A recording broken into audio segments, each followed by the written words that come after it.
Assalamualaikum warahmatullahi wabarakatuh. Selamat pagi kepada Ibu Erifa selaku dosen pengampu mata kuliah pembelajaran matematika dan juga selamat pagi kepada teman-teman semuanya. Di sini kami dari kelompok 7 akan membahas mengenai teori dari Van Hill. Boleh di next?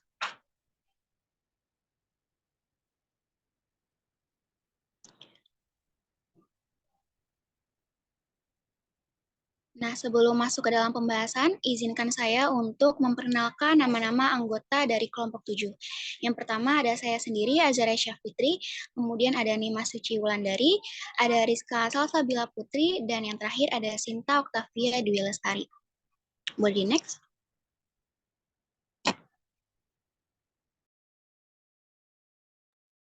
Nah, yang pertama ada latar belakang dari Pierre Van Hill. Pierre Van Hill atau biasa dipanggil Van Hill merupakan salah satu tokoh guru besar ataupun pendidik matematika berkebangsaan Belanda yang lahir pada tahun 1909 dan juga beliau wafat pada tanggal 1 November 2010. Nah, Van Hill ini terkenal dengan teori matematikanya yaitu geometri. Nah, pada tahun 1954, Van Hill memulai disertasi yang berfokus pada mengapa sih anak itu merasa kesulitan dengan pembelajaran geometri. Nah, kemudian istrinya juga melakukan disertasi yang berfokus pada eksperimen pengajaran dan urutan mengenai geometri dan juga pembelajaran pada anak. Nah, Van Hill dan istrinya, yaitu Dian van Hill Geldoof, yaitu saat di Universitas Utrecht, Belanda, mereka memunculkan teori geometri itu sekitar pada tahun 1957 sampai 1959. Nah, pada tahun 1957 ini, Van Hill meneliti mengenai peran institusi dalam belajar geometri, yang mana ia juga menarik perhatian dari orang-orang Soviet setelah ia menulis sebuah tulisan yang berjudul La Pensée de Ian Van et la Géométrie pada konferensi pendidikan matematika di Sèvres, Prancis. Nah, teorinya Van Hill mengenai geometri ini juga telah diakui secara internasional. Dan teorinya juga berpengaruh kuat pada pembelajaran geometri di sekolah. Contohnya yaitu di sekolah Uni Soviet dan juga Amerika Serikat, yang mana sekolah mereka itu mengubah kurikulum geometri dengan didasarkan pada teori Van Hill. Nah, untuk materi selanjutnya akan disampaikan oleh rekan saya. Kepada Nimas, dipersilahkan.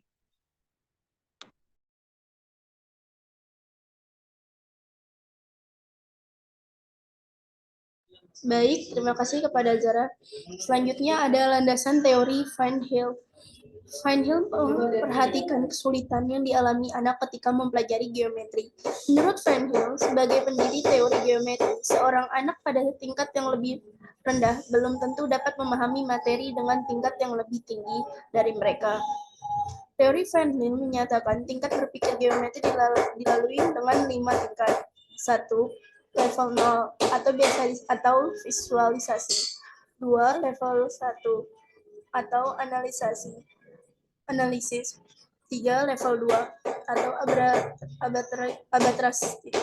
abstraksi. 4. Level 3 atau deduksi. 5. Level 4 atau rigor. Teori Van Hill memiliki beberapa karakteristik, antara lain yaitu tingkatan dalam teori Van Hill sifatnya berurutan. 2. Tiap tingkatan memiliki simbol tersendiri. 3. Kemajuan dari satu tingkat ke tingkat selanjutnya tergantung pada pengalaman belajar dan bukan kematangan usia. 4. Melangkah dengan melalui beberapa tahapan. 5. Seorang pembelajar tidak bisa mendapatkan pemahaman pada suatu tingkatan jika tidak melalui tingkatan sebelumnya. Dan bahasa dalam membangun pengetahuan anak sangat penting. Selanjutnya akan dilanjutkan oleh teman saya. Baik, seperti pada slide sebelumnya sudah dijelaskan bahwa Van Hill menyatakan bahwa terdapat 5 tahapan berpikir geometri. Di slide ini akan dijelaskan mengenai tahapan pemikiran tahapan berpikir geometri menurut teori Van Hill. Yang pertama itu ada tahap pengenalan atau visualisasi. Dalam tahapan ini, anak baru mengenal nama dan bentuk bangun. Tahap visualisasi merupakan tahap pengenalan konsep-konsep geometri dalam matematika yang berdasarkan pada gambar atau penampakan bentuknya. Misalnya itu seperti anak dapat menyebutkan bentuk persegi, persegi panjang, jajar genjang, segitiga, bulat ketupat, dan bentuk geometri lainnya. Di tahapan visualisasi ini, biasanya berada pada jenjang TK hingga kelas 2 sekolah dasar. Pemikiran anak pada tahapan ini terhadap bangun geometri masih berdasarkan pada kesamaan bentuk dari apa yang dilihatnya. Anak dapat membedakan suatu bangun dengan lainnya dengan menyebutkan kedua sifat bangun tersebut. Lalu yang kedua ada tahap analisis. Di tahapan ini dikenal sebagai tahap deskriptif. Tahapan analisis terjadi pada anak di usia anak ketika kelas 3 sampai dengan anak SD.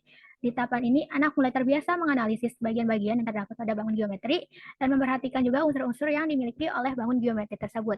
Contohnya itu seperti anak dapat mengatakan bangun tersebut dinamakan persegi panjang karena mempunyai 4 sisi dan sisi-sisinya tersebut berhadapan sejajar, serta mempunyai sudut siku-siku. Tahapan ketiga yaitu pengurutan atau abstraksi. Tahapan ini biasanya berada pada anak di tingkat kelas 7 sampai 9 SMP. Dalam tahapan ini, selain anak telah mengenal bentuk dari bangun geometri dan memahami sifat bangun tersebut, anak sudah bisa mengurutkan bentuk geometri dan dapat mengikuti langkah pembuktian, namun belum dapat melakukannya sendiri. Contohnya seperti anak sudah mengetahui bentuk belah ketupat. Pada tahapan ini, anak sudah mampu melakukan penarikan kesimpulan secara deduktif, namun belum mampu memberikan alasan rinci ketika ditanya seperti mengapa diagonal persegi panjang itu sama atau mengapa kedua sisi diagonal pada persegi saling tegak lurus.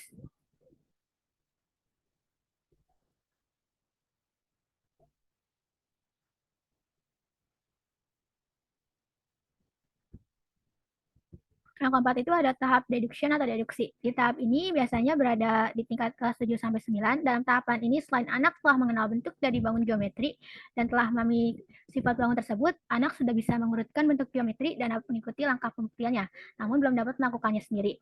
Contohnya seperti anak sudah mengetahui belah ketupat tersebut adalah layang-layang. Di tahapan ini, anak sudah mampu melakukan penarikan kesimpulan secara deduktif, namun belum mampu memberikan alasan rinci ketika ditanya mengapa diagonal tersebut persegi panjang. Yang kelima, ada tahapan keakuratan atau rigor. Di tahapan ini merupakan tahap terakhir dari perkembangan kognitif anak dalam memahami bentuk geometri, di mana anak sudah memahami akan pentingnya ketepatan dari prinsip dasar yang melandasi suatu pembuktian. Pada tahapan ini juga diperlukan tahap berpikir kompleks dan rumit. Oleh karena itu, menurut Van Hill sendiri, anak harus mengembangkan pemahamannya sebelum berada pada jenjang selanjutnya. Agar anak dapat memahami geometri dengan pengertian, maka kegiatan belajar anak harus dapat disesuaikan pada perkembangannya. Untuk pembahasan selanjutnya akan dipaparkan oleh Rizka.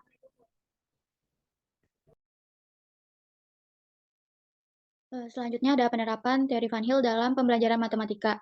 Dalam penerapan teori Van Hill, terdapat tugas unsur utama dalam pembelajaran geometri, yaitu waktu, materi pembelajaran, dan metode pengajaran. Apabila ketiga unsur tersebut dilakukan secara terpadu, maka bisa meningkatkan kemampuan berpikir anak ke tahap yang lebih tinggi. Selain unsur utama dalam penerapan teori Van Hill dalam pembelajaran matematika, terdapat 5 fase dalam pembelajaran, yaitu pertama fase informasi, kedua fase orientasi terpadu, ketiga fase penjelasan, keempat fase orientasi bebas, dan kelima fase integrasi.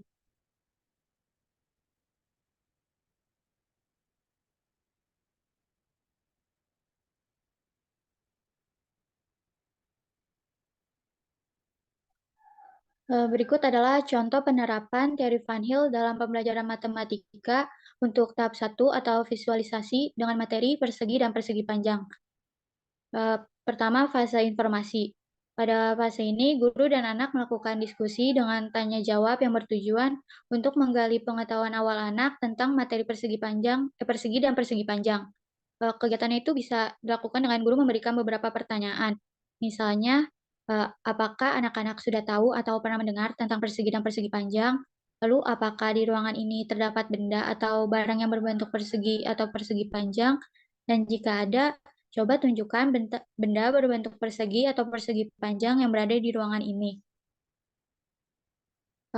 Kemudian, pada fase ini guru harus mengidentifikasi dan mempunyai gambaran tentang pemahaman anak mengenai materi persegi dan persegi panjang tersebut. Jika anak belum paham, guru dapat menunjukkan beragam bangun geometri Lalu guru dapat menyampaikan beberapa pertanyaan. Misalnya, dari berbagai bangun geometri tersebut, mana yang persegi, lalu mana yang berbentuk persegi panjang. Kedua, fase orientasi terpadu. Guru menyiapkan alat-alat yang akan digunakan oleh anak untuk menggali topik yang akan dipelajari, seperti memberikan beragam geometri bangun datar. Lalu guru meminta anak untuk menunjukkan mana yang termasuk persegi atau persegi panjang.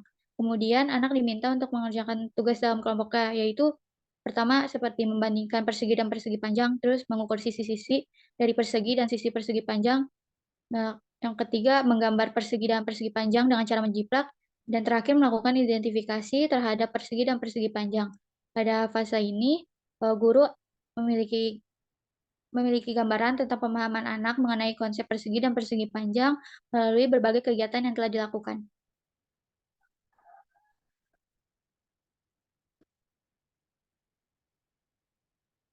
Tiga, fase penjelasan. Pada fase ini, guru meminta anak untuk menyampaikan konsep persegi dan persegi panjang yang dipahami pada fase 2 dengan menggunakan kata-kata mereka sendiri. Misalnya, anak mengatakan persegi adalah segi 4 yang memiliki sisi lebih pendek dibandingkan sisi pada persegi panjang, dan persegi panjang adalah segi 4 yang bentuknya seperti pintu. Selanjutnya, guru bertugas untuk membimbing anak dalam menggunakan kosakata atau bahasa yang baik dan benar serta mengenalkan istilah matematika yang relevan. Keempat, fase orientasi bebas. Pada fase ini, anak menghadapi tugas yang semakin kompleks, seperti tugas yang memerlukan banyak langkah dan tugas yang dilengkapi dengan banyak cara. Pada kegiatan ini, anak akan menemukan caranya sendiri dalam memahami konsep persegi dan persegi panjang. Misalnya, dengan menggunakan cara pengukuran, menggambar, dan membandingkan dengan bangun geometri lainnya. Kelima, fase integrasi. Anak melakukan review kembali dan meringkas apa yang telah ia pelajari tentang persegi dan persegi panjang. Misalnya, ringkasan tentang perbandingan persegi dan persegi panjang dengan bangun geometri lain, atau sifat persegi dan persegi panjang berdasarkan tampilannya. Guru juga dapat membantu anak dalam melengkapi informasi terhadap topik yang dibahas. Selanjutnya akan dibacakan oleh Nimas.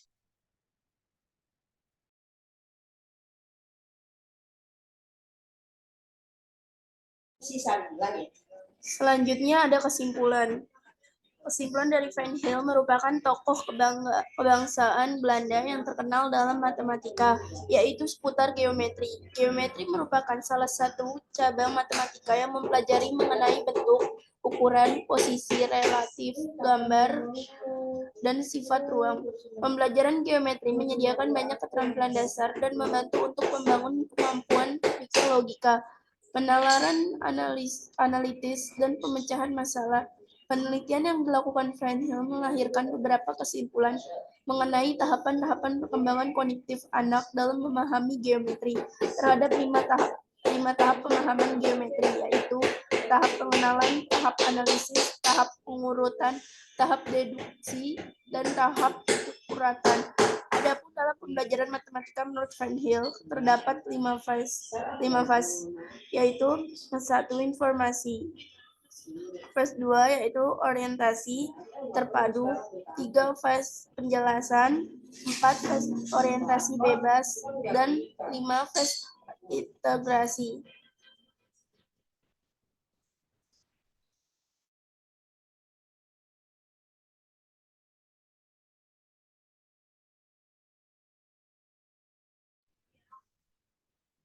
Berikut adalah daftar pustaka yang dipakai oleh kelompok kami tentang mencari teori Van Heel.